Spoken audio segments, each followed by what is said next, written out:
अब जैसा कि हम सब जानते हैं कि जो शिक्षा है उसमें व्हाट्सएप की भूमिका क्या रही है। जब देश में लॉकडाउन चल रहा था, हम बच्चों के पास फिजिकली नहीं हम उनसे बातचीत कर रहे थे, तो व्हाट्सएप ग्रुप्स या व्हाट्सएप ही एक ऐसा जरिया था जिसके थ्रू हम बच्चों तक पहुंच रहे थे।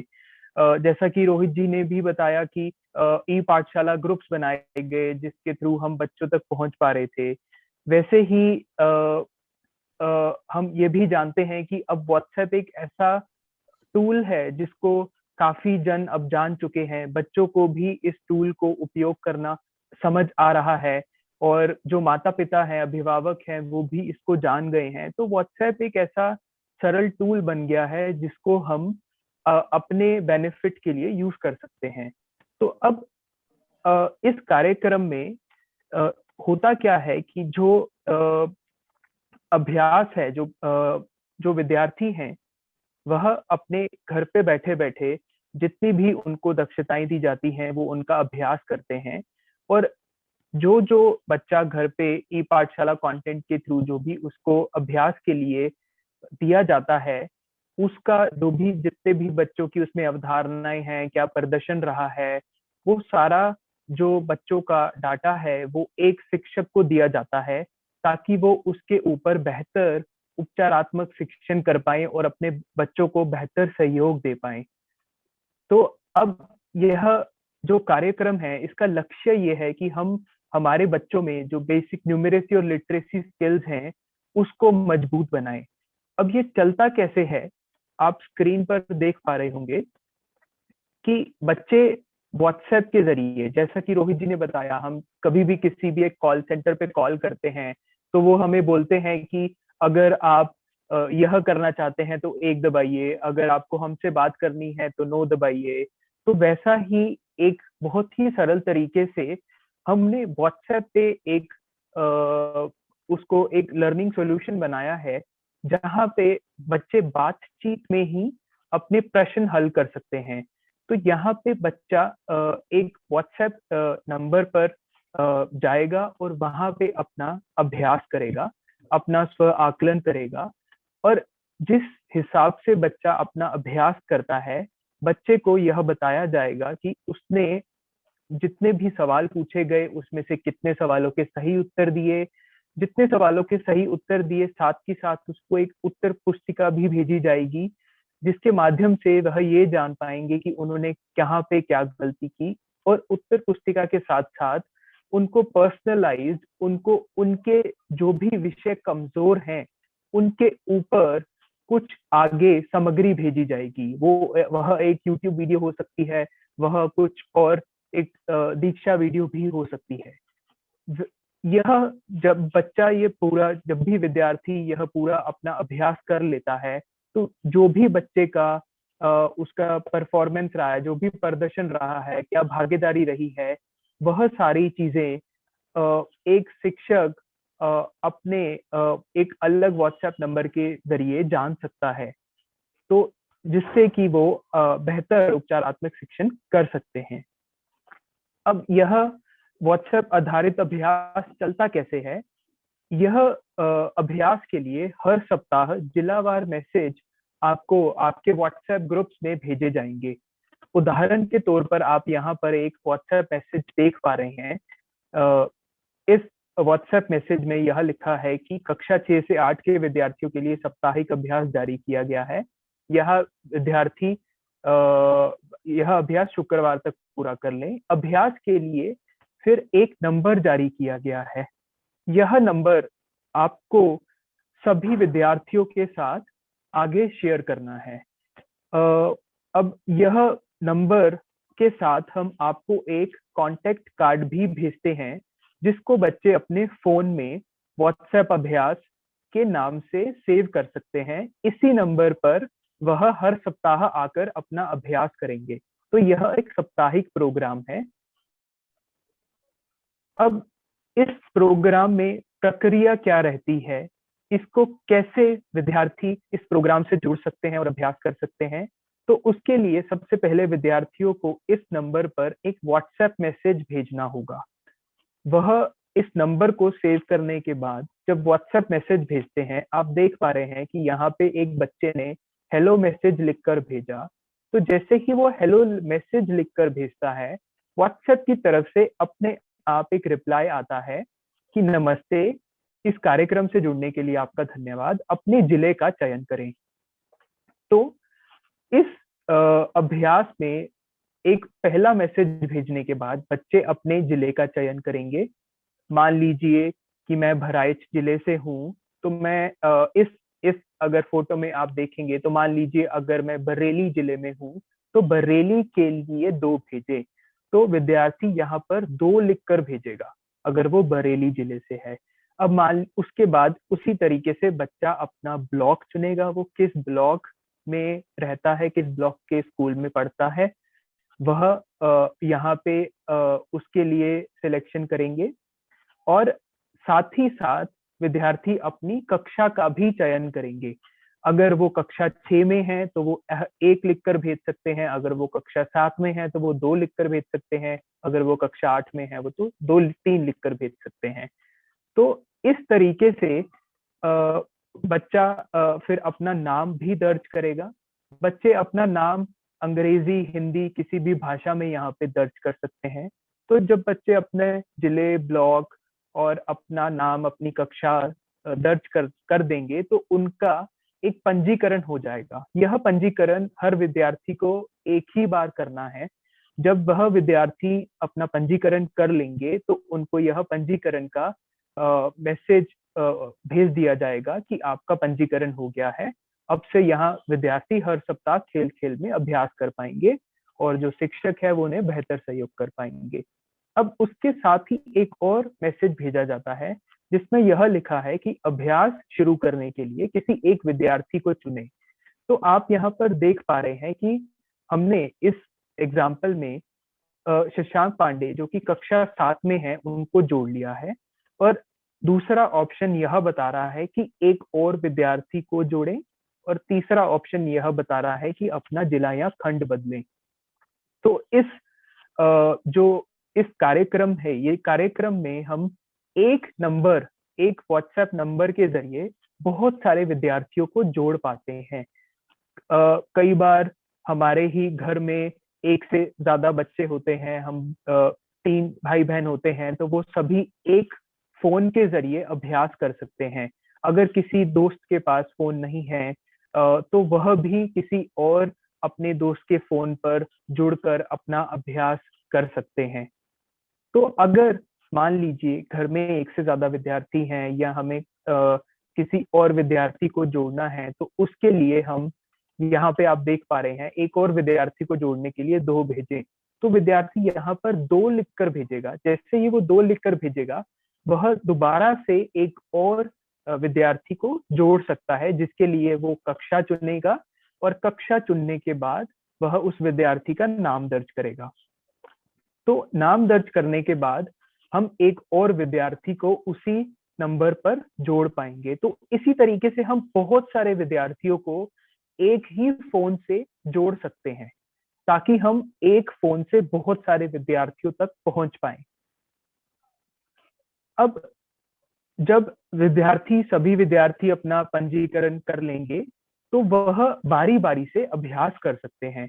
अभ्यास को शुरू करने के लिए उनको एक विद्यार्थी को चुनना होगा। मान लीजिए यहाँ पर अगर मैं शशांक पांडे के लिए अभ्यास शुरू करना चाहता हूँ, तो मैं उसके लिए 1 भेज दूंगा।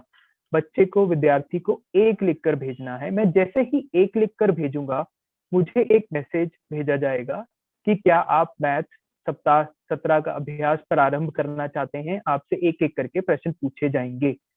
अगर मैं अभ्यास को करना चाहता हूं तो मैं 1 लिखकर भेज दूंगा। अगर मैं अभी अभ्यास को नहीं करना चाहता हूं तो मैं 2 लिखकर भी भेज सकता हूं। मान लीजिए जैसे ही विद्यार्थी 1 लिखकर भेजता है, तो उससे एक एक करके सारे प्रश्न पूछे जाएंगे। तो यह प्रश्न ऑब्जेक्टिव टाइप प्रश्न होते हैं, जिसका उत्तर बच्चों को दिए हुए विकल्प संख्या में ही देना होता है। विद्यार्थी को पूरा उत्तर टाइप नहीं करना है। तो उत्तर देने के लिए आप यहाँ पर देख पा रहे हैं, जैसे कि दिए गए अबैकस द्वारा कौन सी संख्या दर्शाई गई है। तो विद्यार्थी दिए गए विकल्पों को देखेगा, पढ़ेगा। तो यहाँ पर विद्यार्थी यह देखेगा कि इस चित्र में क्या पूछा गया है, इस प्रश्न में क्या पूछा गया है, और वह सही विकल्प भेजेंगे। अगर वह यहाँ पर पूरा उत्तर टाइप करते हैं, मान लीजिए 91 इसका सही उत्तर है, तो यह उसको एक्सेप्ट नहीं करेगा। यह विद्यार्थी को बोलेगा कि आप कृपया सिर्फ विकल्प संख्या में ही उत्तर दें। तो विद्यार्थी विकल्प संख्या भेजेगा और ऐसे करके एक एक करके प्रश्न सारे प्रश्नों का उत्तर देता रहेगा। यह प्रश्न एक एक करके अपने आप आते रहते हैं और विद्यार्थी अपना समय ले सकते हैं इसका उत्तर देने के लिए। कोई इसमें समय की पाबंदी नहीं रहती है कि हर उत्तर को 1 मिनट में देना है, विद्यार्थी अपना समय ले सकते हैं। तो अब जैसे ही प्रत्येक विषय के अभ्यास के बाद विद्यार्थी को यह बताया जाएगा कि उसने कितने सवालों के सही उत्तर दिए, किस सवालों के गलत उत्तर दिए। उसके लिए विद्यार्थी को उत्तर पुस्तिका भेजी जाती है जिसमें हर प्रश्न को दिखाया जाता है और हर प्रश्न के सही उत्तर को बताया जाता है। साथ ही साथ बच्चे को उपचारात्मक पाठ्य सामग्री भी भेजी जाती है ताकि जिस भी विषय में बच्चे ने कुछ गलती की है वह उसको और सुधारने के लिए कुछ सामग्री भी देख सकता है।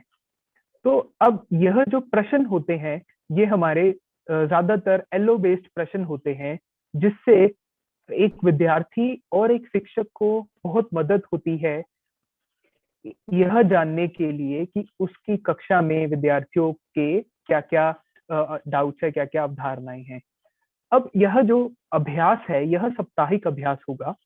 विद्यार्थी को हर सप्ताह इसी नंबर पर आकर अपना अभ्यास करना होगा और यह जो अभ्यास है ये हर शनिवार इसी व्हाट्सएप नंबर पर लागू किया जाएगा। तो हर शनिवार आपको व्हाट्सएप के जरिए जिलावार मैसेज भेजे जाएंगे। आपको उन मैसेज को अपने बच्चों तक पहुंचाना है। तो जैसे ही एक विद्यार्थी अपना अभ्यास पूरा करते हैं और अगर तो एक मैसेज भेज दिया जाता है कि यदि आपने एक से ज्यादा विद्यार्थियों को जोड़ा हुआ है तो अगले विद्यार्थी का अभ्यास शुरू करने के लिए हेलो या नमस्ते लिखकर भेजें। और अगर सभी विद्यार्थियों ने इस सप्ताह का अभ्यास पूरा कर लिया है तो अगले शनिवार या रविवार मैसेज भेजें। तो मान लीजिए मैंने एक और विद्यार्थी को जोड़ा हुआ है तो मैं हेलो लिखकर भेज दूंगा। जैसे ही मैं हेलो लिखकर भेजता हूँ तो यह बोलता है आपका पुनः स्वागत है, अभ्यास शुरू करने के लिए किसी एक विद्यार्थी को चुनिए। मान लीजिए मैंने शशांक पांडे के लिए पहले ही अभ्यास कर लिया है और मुझे अब दूसरे विद्यार्थी जिनको मैंने इसी फोन नंबर पर जोड़ा हुआ है उनके अभ्यास के लिए, मान लीजिए मैंने हर्ष अरोड़ा को जोड़ा हुआ है, तो क्योंकि हर्ष अरोड़ा कक्षा 5 के लिए ये 2 बोल रहा है तो विद्यार्थी यहाँ पर 2 लिखकर भेज देगा। तो यह बहुत ही सरल है। अगर शशांक पांडे को अपना अभ्यास करना है तो हम 1 लिखकर भेज देंगे। अगर हर्ष अरोड़ा को अपना अभ्यास करना है तो हम 2 लिखकर भेज देंगे। अगर हमें किसी भी समय एक और विद्यार्थी को जोड़ना है तो इस मैसेज के जरिए हम ये देख पा रहे हैं कि हमें 3 लिखकर भेजना है। अगर मैंने अपने जिला या खंड को गलती चेंज करना है, बदलना है, तो मैं 4 लिखकर भेज दूंगा। बहुत ही जल्द यहाँ पर हम यूडाइस का भी इंटीग्रेशन करेंगे।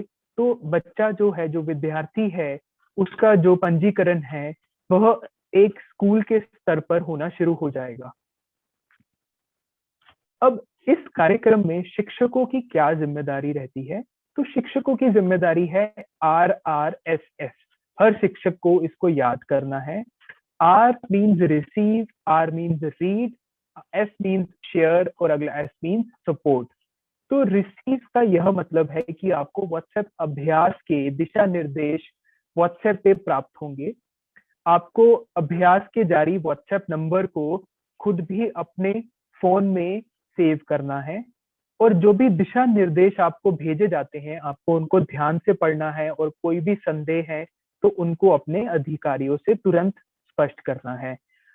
यह मैसेज साप्ताहिक मैसेज रिसीव करने के बाद आपको जो भी दिशा निर्देश हैं वो सारे अपने विद्यार्थियों और उनके अभिभावकों को व्हाट्सएप ग्रुप के जरिए आगे शेयर करना है।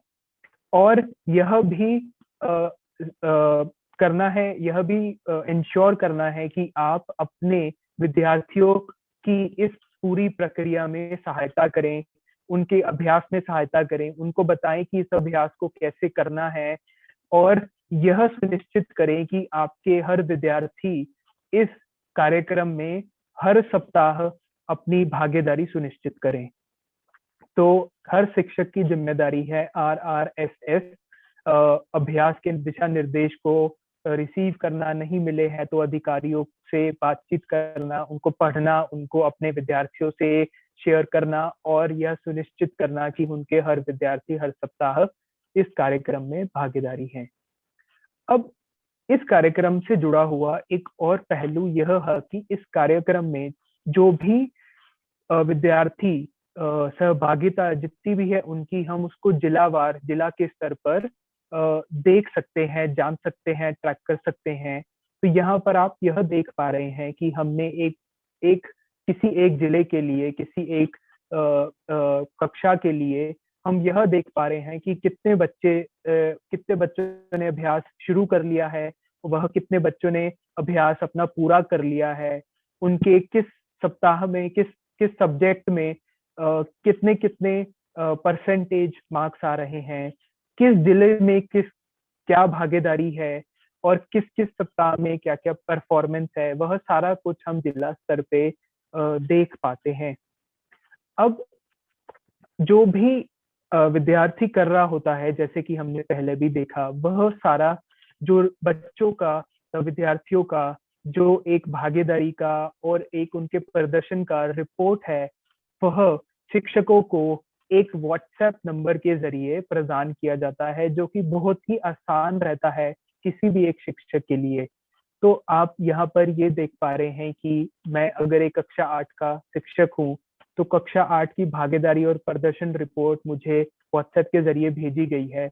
भागीदारी और प्रदर्शन रिपोर्ट में अब यहाँ पर आप एक रिपोर्ट देख पा रहे हैं, यह एक प्रदर्शन रिपोर्ट है जिसमें मैं हर सप्ताह में कौन से एलओ के बच्चे ने अभ्यास किए, उसमें मेरी कक्षा में बच्चों का क्या परफॉर्मेंस रहा, वह सब कुछ मैं देख पा रहा हूँ। कितने बच्चों ने भागीदारी की, उन बच्चों में से कितने बच्चों ने 40 से कम मार्क्स लिए, 40 से ज्यादा लिए, 70 से ज्यादा लिए। तो इस तरीके से मुझे बहुत ही आसान तरीके से अपने बच्चों की सारी अवधारणाएं, उनके सारे जो परफॉर्मेंस है, भागीदारी है, उस सब के बारे में रिपोर्ट मिल जाती है। और यह जो डेटा है, इस सारे जो डेटा को हम जो हमारे शिक्षक हैं वो बेहतर उपचारात्मक शिक्षण के लिए उपयोग कर सकते हैं। यहाँ पे आप देख पा रहे हैं कि मैं हर कक्षा के लिए यह देख पाता हूँ कि कौन से बच्चे किस सब्जेक्ट में कैसा परफॉर्म कर रहे हैं, और कितने बच्चे मेरी कक्षा में एब्सेंट हैं किसी एक सप्ताह के लिए। मैं उनकी भागीदारी सुनिश्चित कर सकता हूँ इस रिपोर्ट के जरिए। मैं यह भी देख सकता हूँ कि कौन से बच्चे ऐसे हैं जो अभी शायद मेरी क्लास में बिगिनर लेवल पे हैं, जिनको किसी एक टॉपिक में शायद मेरी मदद की जरूरत है। कौन से ऐसे बच्चे हैं जिनको थोड़ा और मदद देने की जरूरत है, कौन से ऐसे बच्चे हैं जो शायद अच्छा कर रहे हैं। तो यह सब कुछ जो हमारे शिक्षक हैं, जो हमारे स्कूल हेड्स हैं, हेडमास्टर्स हैं, वो सारे एक व्हाट्सएप नंबर के जरिए देख पाते हैं। तो इस तरीके से बहुत ही आसान तरीके से हम जो भी ई पाठशाला के जरिए मिशन प्रेरणा के तहत बच्चे अपना जो भी पढ़ रहे हैं उसका अभ्यास को बहुत ही सरल तरीके से व्हाट्सएप पर कर पाएंगे, और जो हमारे शिक्षक हैं वो बेहतर उनको सहयोग कर पाएंगे, बेहतर उपचारात्मक शिक्षण कर पाएंगे। तो इसी के साथ मैं अपनी वाणी को यही रोकता हूँ, और आप सबके प्रश्न जो हैं आप उनको यूट्यूब की चैट बॉक्स में आप जरूर वहां पे टाइप कीजिए। हमारी टीम उनको पढ़ेगी और उन सारे प्रश्नों का भी जवाब देंगे हम। इसी के साथ मैं यह भी चाहूंगा कि राजेश, शाही जी जो कि इस कार्यक्रम के नोडल ऑफिसर भी हैं, वह इस कार्यक्रम के ऊपर अपने विचार विमर्श करें। बहुत धन्यवाद। धन्यवाद राहुल जी। आपने बहुत ही सरल शब्दों में बहुत अच्छा प्रस्तुतिकरण दिया है। मैं 8 महत्वाकांक्षी जनपदों के समस्त अधिकारियों, शिक्षकों, साथ साथ रोहित त्रिपाठी सर का, अली इमरान जी का और हिमानी गौर जी का इस ऑनलाइन प्लेटफॉर्म पे बहुत बहुत स्वागत करता हूं कि उन्होंने अपना बहुमूल्य समय इस काम के लिए निकाला और एक बहुत अलग तरीके के इस कार्यक्रम में हमने ये सीखने का प्रयास किया है कि जो हम बच्चों को पढ़ाते हैं, बच्चे कितना सीखते हैं, ये हम एक प्लेटफॉर्म पे एक साथ अपने मोबाइल में सारी चीजों को कभी भी कहीं भी देख सकते हैं। अभी इस प्लेटफॉर्म पे काम करने की आवश्यकता थी, जिसको हम लोगों ने महसूस किया है, और राहुल जी ने जो प्रस्तुतिकरण दिया है, उम्मीद है कि सारे शिक्षक इससे बहुत लाभान्वित भी होंगे, क्योंकि जब हम शिक्षक पढ़ाते हैं विद्यालयों में और पूरा एफर्ट देते हैं अपना, तो हमें यह भी जानना चाहिए कि बच्चों ने कितना ग्रहण किया, कहाँ कमी रह गई, किस बच्चे की कौन सी कमी रह गई। ये सारा एक चार्ट के रूप में, एक अभ्यास के रूप में हम अपने मोबाइल पे हमेशा देख सकते हैं और उसको हम मेमोराइज भी कर सकते हैं। अभी तक क्या होता था, किसी कक्षा में अगर ज्यादा बच्चे हैं तो हमारे लिए एक एक बच्चे का कि कौन सा किसमें कमजोर है, किस चैप्टर पे उसे रिमेडियल टीचिंग देनी है, ये थोड़ी सी एक दिक्कत आती थी इस चीज को समझने में, और वो हम विवरण भी कहीं डॉक्यूमेंटेशन नहीं कर पाते थे। तो अब शायद ये कुछ अभ्यासों से, आपके फीडबैक से ये क्लियर हो जाएगा कि हम इस उद्देश्य में कहाँ तक सफल रहे। साथियों, आप जानते हैं कि पढ़ाई में अभ्यास की सबसे ज्यादा आवश्यकता होती है। ज्ञान अर्जित करना, शिक्षकों द्वारा ज्ञान दिया जाना तो एक कला ही है। उस कला को विद्यार्थियों ने कितना आत्मसात किया है और कितना वो दैनिक जीवन में इसका अनुप्रयोग कर पा रहे हैं, ये ज्यादा महत्वपूर्ण है। तो मुझे उम्मीद है कि आप अच्छी तरह से इसे समझ गए होंगे। फिर भी अगर आपके कुछ क्वेरीज होंगी तो उसको आप चैट बॉक्स में डालेंगे और जो कन्वर्जेनियस संस्था की टीम है वो पूरी तरह से हल करेगी। एक बड़ा सरल पद्धति बना रखी है, ऑटो जनरेटेड है।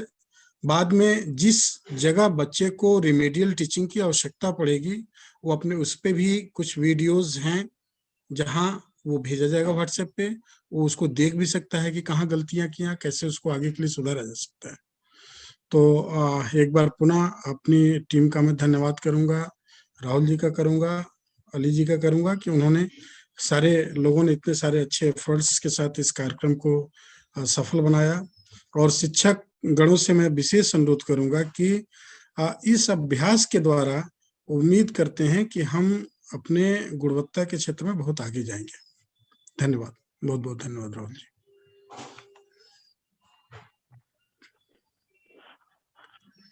बहुत बहुत धन्यवाद राजेश जी।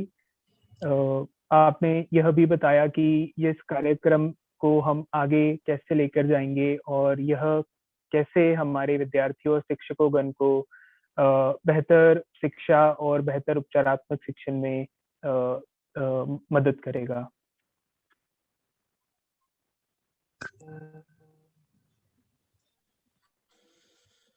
अब